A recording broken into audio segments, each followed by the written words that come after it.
You're listening to the smartest guys in marketing, the best show on the planet for client businesses to learn about traffic, funnels, sales, conversions, and marketing coolness. Chris and Taylor are the founders of Traffic and Funnels, a digital marketing consultancy helping you get paid clients from cold traffic daily. Now, here are your hosts, Chris and Taylor. All right, today I want to talk to you guys about something that I think is real important, the power of the right reality. The power of the right reality. There are a lot of different realities that you can align yourself to, but there's only a few realities that are actually going to take you to your goals. Power of the right realities. About 2 months ago, I was in, some of you may remember this. I know Chris will remember it because he made fun of me for telling him this. He's a great business partner. He laughs at me when I open up and I'm vulnerable. 2 months ago, I was in Chicago with my wife and we were taking a long weekend to, recharge, rest. And we flew in early that morning. We spent the whole day exploring, eating. I had so much pizza. My wife is loving it, but I'm getting tired. So I'm like, babe, I got to go to bed. So we headed back to the condo and it's literally like 7 o'clock. And she's like, what is wrong with you? Like, we're in Chicago and you're going to go to bed at 7:30. I'm like, babe, just please. I got to get some sleep. It's been a long month. So I get in the shower, and I'm telling you guys this because I think it's important that you know that you never outgrow this. I don't want to give you guys the impression that me and Chris are just like Iron Men and we never struggle with anything. Part of the power that negative situations have over you is you think you're the only one. But as soon as you realize, this is normal. This happens to them too. This happens to that person. That's 50% of the battle, y'all. So you just got to know it happens to everybody. So I'm in the shower, and I'm like, man, I start thinking about the last 30 days. I'm like, man, we barely were profitable. It was a rough month. This was March. You may remember I was posting about it. March was a hard month. Into March, like this last month sucked. I was just like, if we do this again for like another 2 months in a row, like we're going to start losing money. Man, that sucks. Like we've never lost money before. If we do this again for like the next 8 months, then we'll probably like run out of cash. And then we like won't have anything. And then it's like, I'll have to get a job. And then, Chris's wife will have to take over the business. And like, it's just got worse and worse and worse. Started thinking about our team, started thinking about everything that went wrong. I was literally rehearsing this story that was like, my life is pretty much over. Like, I'm not quite dead, but I'm like almost dead. Like I could be dead here in the next couple hours. Like it was just like, I was tired. I was like not in my right mind. And it sounds hilarious, but how many of you ever been in that place when it's like, you literally, like, you start looking at your life and you can't find anything good. You're just like, everything sucks. Like, there's nothing that I'm grateful for. And I went to bed. I woke up the next morning and it was like, I just need to sleep. And I woke up and I got up really early. I remember going to Starbucks across the street and I pulled out a notebook and I wrote down this sentence: be careful which reality you subscribe to. Be careful which reality you subscribe to, because the reality is like a radio dial and there are many realities that you can listen to in your life. And the reason some people fail and some people win is the failures and the losers are dialed into the wrong reality, while the winners are exclusive and ruthlessly focused and dialed into the empowering reality. So I get up the next morning, I take a pen and a notebook, I'm at Starbucks, and I start getting to work and I start listing out the things that I want in my business, the things that I want to change, the things that I want to actually take away from this situation. And if you can learn to, this is just like a quick note to add on to this, if you can learn to reframe the things that you don't like as learning lessons, you're really going to start growing. You're really going to start growing. And so I started writing these things down. I wanted to stop being reactive. And I wanted, our clients to undoubtedly believe that our process is the best in the world. And I wanted a 100% success rate. And I started writing out the things that I was really, really interested in. And the thing is, I started feeling really, really empowered. Contrast that to the night before where I'm like, literally, I'm about to lose my life. We have no assets. Everybody hates us. I started waking up, woke up the next morning and I started feeling like I was actually going to be able to make it out. I was actually empowered to do the right thing. So I listed out what I wanted. I listed out some of the assets that I had under my control. How many of you have ever taken a notebook and listed out every asset you have, every lever you can pull to move your business in the right direction? Sometimes it's easy to be like, well, man, I don't have a list of 100,000 people. No, but you got 4,000 friends on Facebook. You ever written that down as an asset? Some of you are like, man, I'm just not good at selling on the phone. I'm not good at this. I'm not good at that. But what you're not doing is you're not balancing that out with the actual things you have control over. What are the assets that you can actually list out to take control of and move yourself forward? Consistent focus towards a desired outcome will take you to that outcome eventually, 9 times out of 10. It's just consistent focus on the desired outcome. And we get lost in the storm because we start looking at and talking about and focusing on the storm, and we lose sight of the outcome that we wanted to begin with. We get distracted by all the shit that's getting in our way rather than focusing on, look, what are the levers? What are the assets?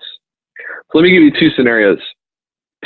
And this is, I'm going to kind of tie this off in a big loop when it comes to like the reality and how the right reality can empower you and the wrong reality can kill you. So 2 scenarios. In scenario number 1, let's just use a health example. Let's say that you like want to lose 20 pounds or 100 pounds or 400 pounds. And let's say you spend the whole morning wallowing about how the universe hates you, how it's so easy for other people to lose weight, but it's not working for you. And on you go, and you whine and you moan, and you focus on how your neighbor's losing weight, and your mom's losing weight, and your husband's sister is losing weight, and this person losing weight, but you're not losing weight. You talk about it to anyone who will listen, your spouse, your kids, your friends, you broadcast it on Facebook, blah, blah, blah. All right, so picture this, you're in this state. This is where people get confused when it comes to accurate thinking. You've heard about the power of accurate thinking. What's real is real, what's not is not. But that's only 50% of the equation. It's only 50% of the equation because technically, complaining about what you don't like is accurate thinking. If you have $10 in your bank account and you're like, I hate the fact that I have $10 in my bank account, that is accurate thinking. Accurate thinking is not the whole picture. It's only part of the equation. So technically, here you are in this state where everything you're complaining about is technically true, but it's a reality that is not empowering you to change. It is a reality, but it's not the right reality. It doesn't empower you to change. Right? Your friend comes along and like, hey, let's go get pizza and ice cream. Boom, you're over. Your willpower is 0 because of the reality you've been subscribing to all morning. So maybe the second scenario is, you're 20 pounds overweight, 80 pounds overweight, whatever. And rather than complaining and talking shit about it, you can reframe this. And this is the whole lesson, is being able to reframe things that you don't like as opportunities to change. Here's the thing. It's a game. You guys have to understand that it is a game. You don't complain and whine and, talk about how much you shit the bed over a game of golf that you just messed up on one play. You just practice. That's all you do. It's a game. You got to get out. You got to practice more. It's crazy. Like I'm watching LeBron James in the finals right now. One of the best players of all time that we've ever seen ever. And in game 1, he scores 51 points. Literally just destroys Golden State's defense. And in game 2, he doesn't do anything. Totally different LeBron. And you wonder what goes through an athlete's mind? What goes through a pro performer's mind? How is it that they can swing from one performance to the opposite end of the spectrum? And it all comes down to this. If you've read the book Relentless, he talks about this. He was a coach to Dwayne Wade and Kobe and Michael and some of the best basketball players ever. And he talks about this, the reality that you tell yourself and where you live. It's the difference between a closer, a cooler, and a cleaner, is how stable and impenetrable you can make this story. Too many people are tuned into the reality of their circumstances rather than the reality of their choices.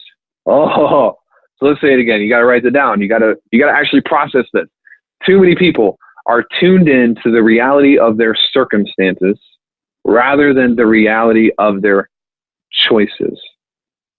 Remember, we talked about version number 1, where it's like all you're talking about, all you're focusing on is the circumstance that you don't like. What a cleaner will do, what a pro will do, is they'll actually reframe all of those. And they'll say, they're not going to be like, man, I wish I wasn't overweight. Man, Why is it so easy for that person to win? Man, why is it so hard for me to win? Man, blah, blah. They're not going to do that.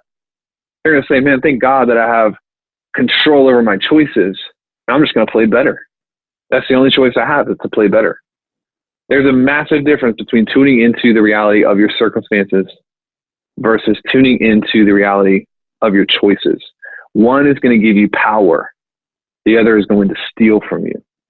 This is why you got to be really careful. This is a side note coming into Client Kit.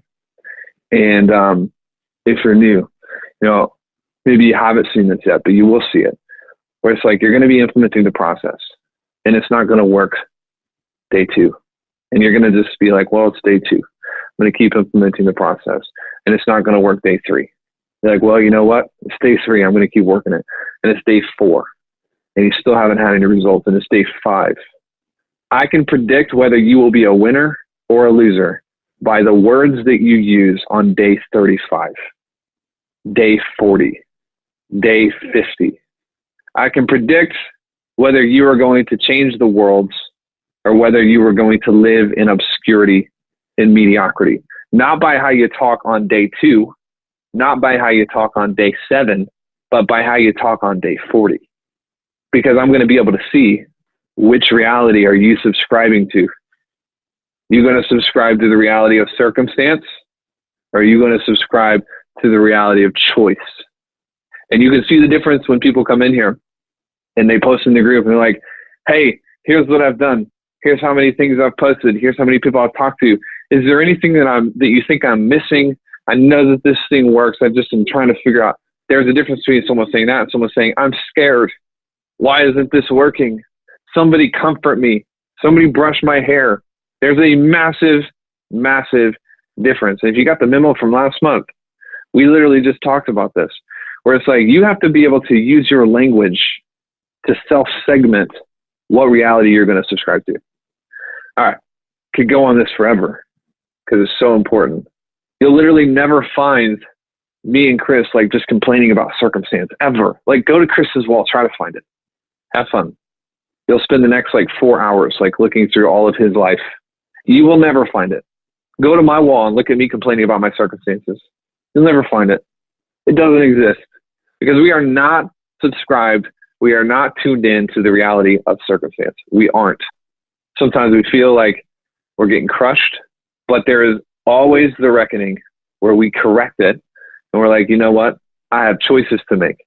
I am thankful that even though maybe I didn't make the money that I thought I was going to make last month, the beauty of that is I can make different choices this month and make the money that I want to make. All right.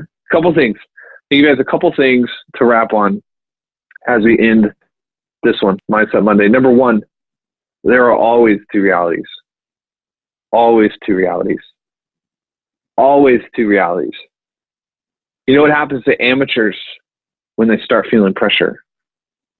Someone who doesn't have ice in their veins, someone who's not a clutch performer, an amateur, when they start feeling pressure, they start tensing up. They start missing shots. They start thinking too much.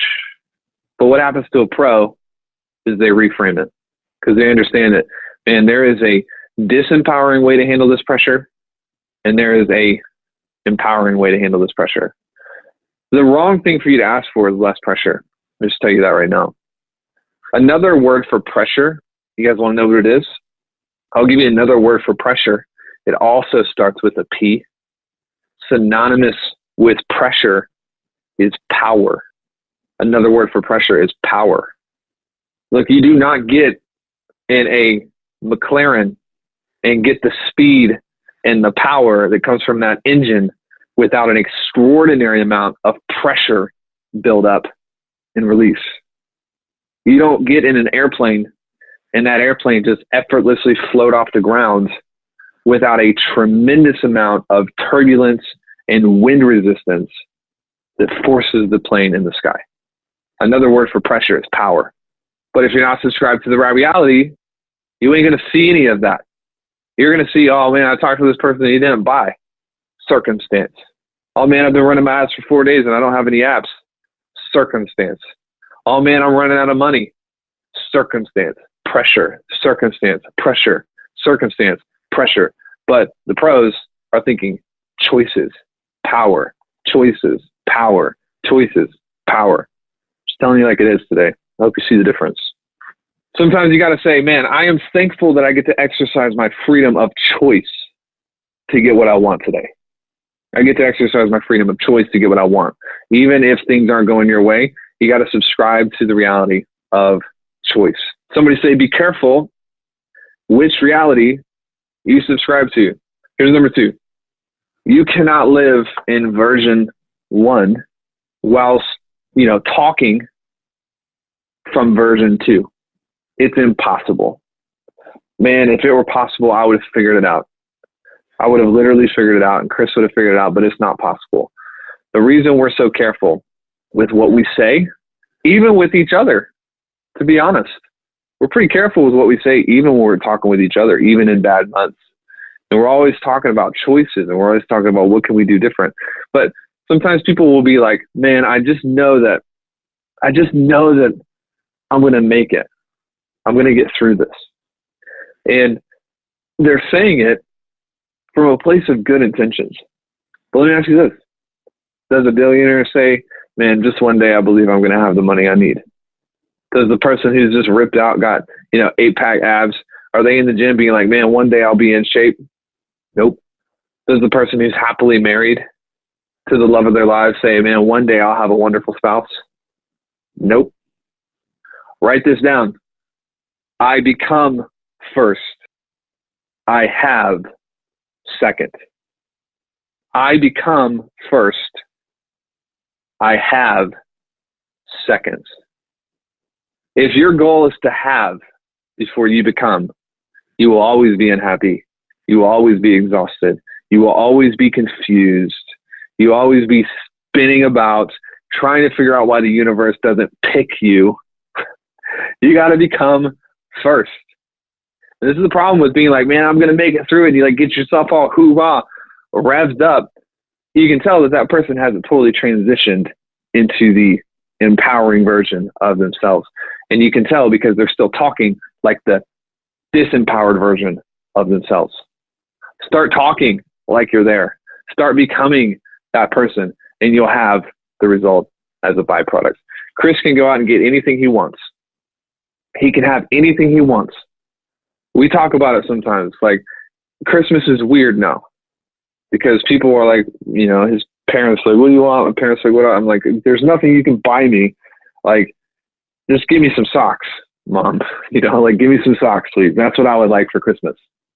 There's nothing that we can't have, but it's because we've become the type of person that can transition pressure into power, circumstance into choice. We became first, and we have second. Stop speaking like the person 4 years ago. Start speaking like the person 4 years from now. We'll speed it up. I hope this is helping somebody. Number 3. This is the final thing. Measure what matters. Measure what matters.